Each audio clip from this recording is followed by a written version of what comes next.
ఆంధ్రప్రదేశ్ రాష్ట్రం విడిపోయిన తర్వాత ఈ దేశంలోనే ఆదర్శంగా నదుల అనుసంధానానికి నాంది పలికింది మన ముఖ్యమంత్రి నారా చంద్రబాబు నాయుడు గారు.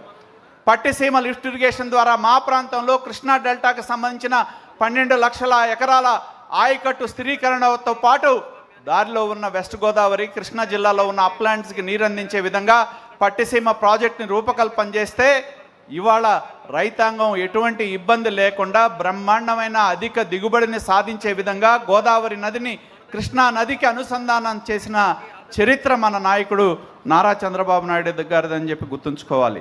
ఎన్నో ఇరిగేషన్ ప్రాజెక్టులకు మనం ప్రాధాన్యత ఇవ్వటం జరిగింది.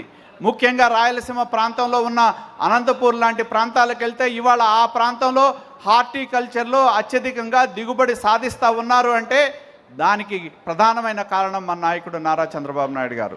గాలేరు నగరి ప్రాజెక్ట్ని, హంద్రీనివా ప్రాజెక్టుని పూర్తి చేయడంతో పాటు ఇవాళ ఆ ప్రాజెక్టుల ద్వారా నీటిని తీసుకెళ్లిన చరిత్ర మనది అనేది గుర్తుంచుకోవాలి. అదేవిధంగా గత 5 సంవత్సరాల కాలంలో సాగునీటి రంగానికి తీవ్రమైన నిర్లక్ష్యం చేసిన పరిస్థితి గత ప్రభుత్వంలో మనం చూడటం జరిగింది. రాష్ట్ర వైకాపా ప్రభుత్వం ఏదైతే మన యువ నాయకుడు చెప్తున్నట్టు గొడ్డల పార్టీ అధికారంలోకి వచ్చిన తర్వాత రైతు ప్రాధాన్యత తగ్గింది. రైతు మరి ఆత్మహత్యల్లో ఆంధ్రప్రదేశ్ 2వ స్థానంలో ఉందనేది గుర్తుంచుకోవాలి. ఎవరైతే కౌలు రైతులు ఉన్నారో వాళ్ళు ఆత్మహత్యల్లో దేశంలోనే 2వ స్థానం మనం ఉంటే మరి దేశంలో అత్యధిక రుణభారం ఉన్న రైతు ఎవరు అంటే ఆంధ్రప్రదేశ్ని ఇవాళ గత ప్రభుత్వం యొక్క పాలకుల నిర్లక్ష్యం వల్ల మరి ఆంధ్రప్రదేశ్ యొక్క రైతు పరిస్థితి దిగజారిందని చెప్పి కూడా నేను తెలియజేస్తా ఉన్నా.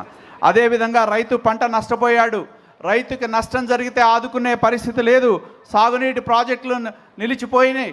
రివర్స్ టెండరింగ్ ద్వారా పోలవరం ప్రాజెక్ట్ని ఏ విధంగా విధ్వంసం చేశారో మనం చూడటం జరిగిందని చెప్పి తెలియజేస్తా ఉన్నా.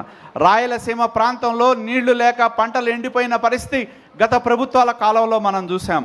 మళ్ళీ అవన్నీ కూడా జీవం పోసుకున్నాయంటే మరి మనం మళ్ళీ అధికారంలోకి వచ్చిన తర్వాత ఈ 23 నెలల కాలంలో మనం సాగునీటి ప్రాజెక్టులకు ఎంతో ప్రాధాన్యత ఇవ్వటం మూలన 2014-19 కాలంలో 69,000 కోట్లు ఈ రాష్ట్రంలో సాగునీటి రంగం మీద మనం ఖర్చు పెడితే గత ప్రభుత్వం 30,000 కోట్లకు మించి ఖర్చు పెట్టాల.